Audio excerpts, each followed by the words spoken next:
నేను పార్టీ మారుతాను అని చెప్పేసి there is nothing like that. ఎక్కడ ఆ విధంగా ఎటువంటి లేదు.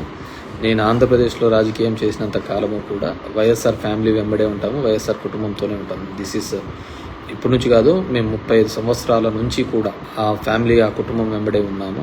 ఎటువంటి పదవులు లేనప్పుడు ఉన్నాము, వాళ్ళ కష్టాల్లో ఉన్నప్పుడు ఉన్నాము, ఇబ్బందుల్లో ఉన్నప్పుడు ఉన్నాము. ఎల్లవెల్లా ఆ కుటుంబానికి తోడుగా ఉన్నాము. ఈరోజు వాళ్ళ కుటుంబంలో ఉన్న వాళ్ళే పక్కకు పోయినారు తప్ప మేము ఎక్కడికి పోలేదు. సో మేము ఎక్కడికి పోవటం లేదు. I will be with YSR party only. ఎటువంటి ఇది లేదు.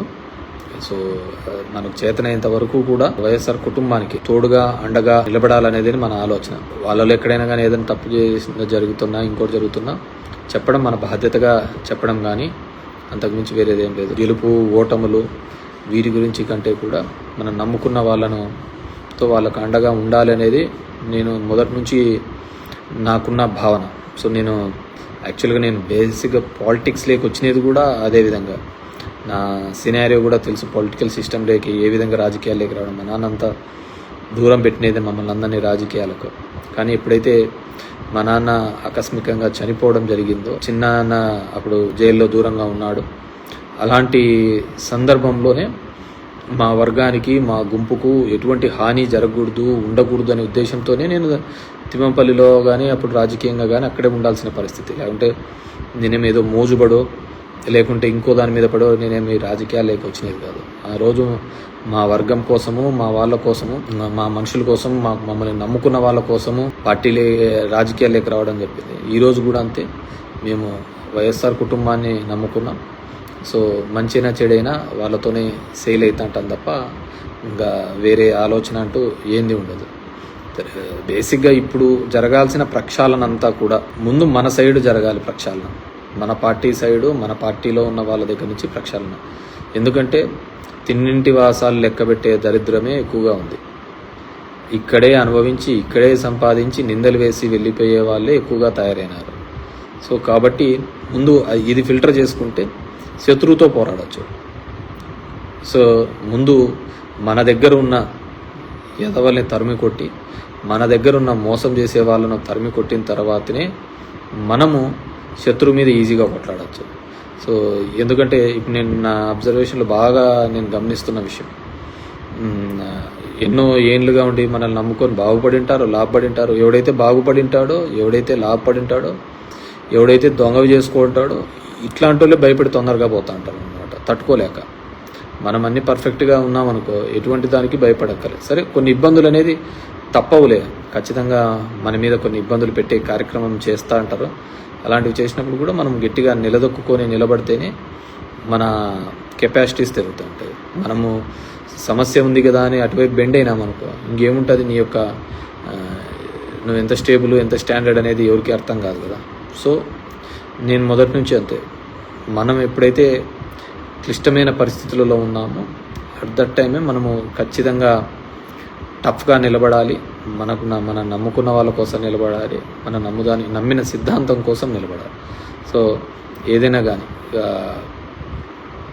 ముందు పార్టీలో ప్రక్షాళన చేసే దిశగా కూడా జగన్మోహన్ రెడ్డి గారు ఆలోచించి ముందు ఆ కార్యక్రమం చేస్తారని అనుకుంటున్నాను. ఎందుకంటే అది అయిందనుకో మిగతాది ఆటోమేటిక్గా నమ్మకస్తుల్ని ముందు పెట్టుకుంటే తర్వాత మిగతా వాళ్ళతో మనం ఎప్పుడైనా యుద్ధం చేయొచ్చు, ఆ యుద్ధం ఎప్పుడైనా జయించవచ్చు.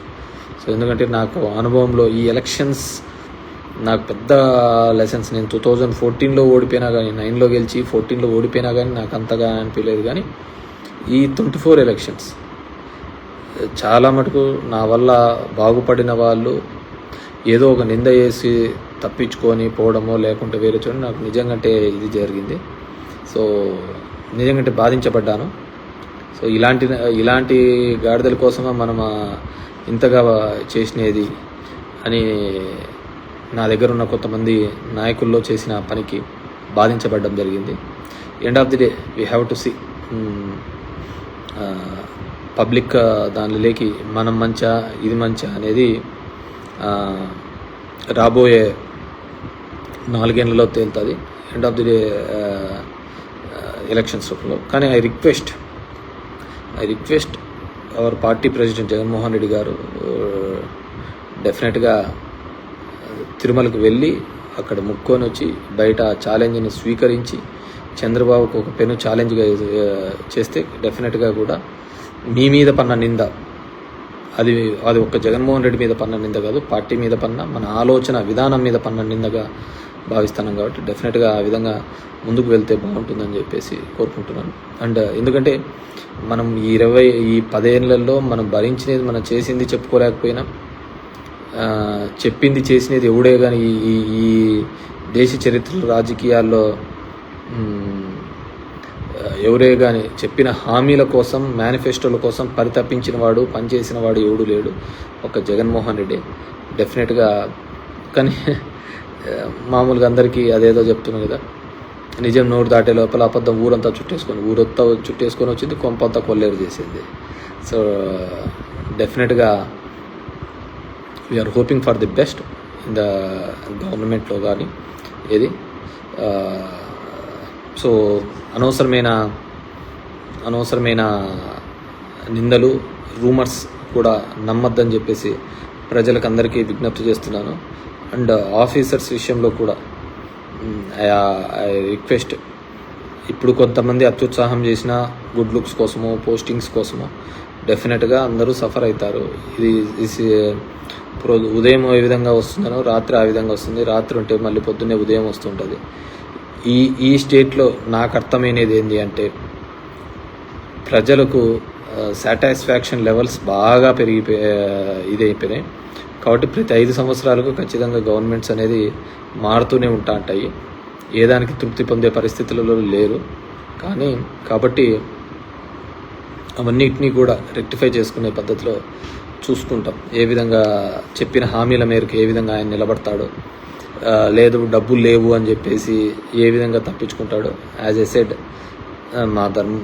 ఒక సంవత్సరం వరకు కూడా నేనైతే పథకాల గురించి దీని గురించి మాట్లాడాను. 1 year తర్వాత ఖచ్చితంగా ప్రజాక్షేత్రంలో నిలబడే, ప్రజలకు అండగా నిలబడి చెప్పిన హామీలు ఏంటివి, వాళ్ళకు రావాల్సిన ఇది అని చెప్పేసి బాగుంటుంది. ఎవరు పాపం ఎస్విఎస్ రాము అంట, సింగర్ నగర్ పరిస్థితులు చాలా శవాల దిబ్బలాగా ఉన్నాయి, సెంట్రల్ విజయవాడ మీరు చూసి డిబేట్ పెడితే బాగుంటుంది అని అంటున్నారు. అండర్స్టాండ్, చాలా ఇబ్బందికరమైన మాట వాస్తవమే. ఎప్పుడూ లేనంత పద్ధతిలో బాగా విజయవాడ ప్రజలు ఇబ్బంది పడడం జరిగింది. డెఫినెట్గా గవర్నమెంట్ అక్కడ చేసేదానికంటే కూడా దీనిల కోసమే ఎక్కువగా తాపత్రపడే విధంగానే కనపడింది. So hope for the best. So అందరూ కూడా తొందరగా రికవర్ కావాలని, ప్రభుత్వం నుంచి అందించే సాయం పార్టీలకు అతీతంగా పేదవాళ్లకు, అర్హత కలిగిన వారందరికీ కూడా చేరుతుందని చెప్పేసి ఆశిస్తున్నాను.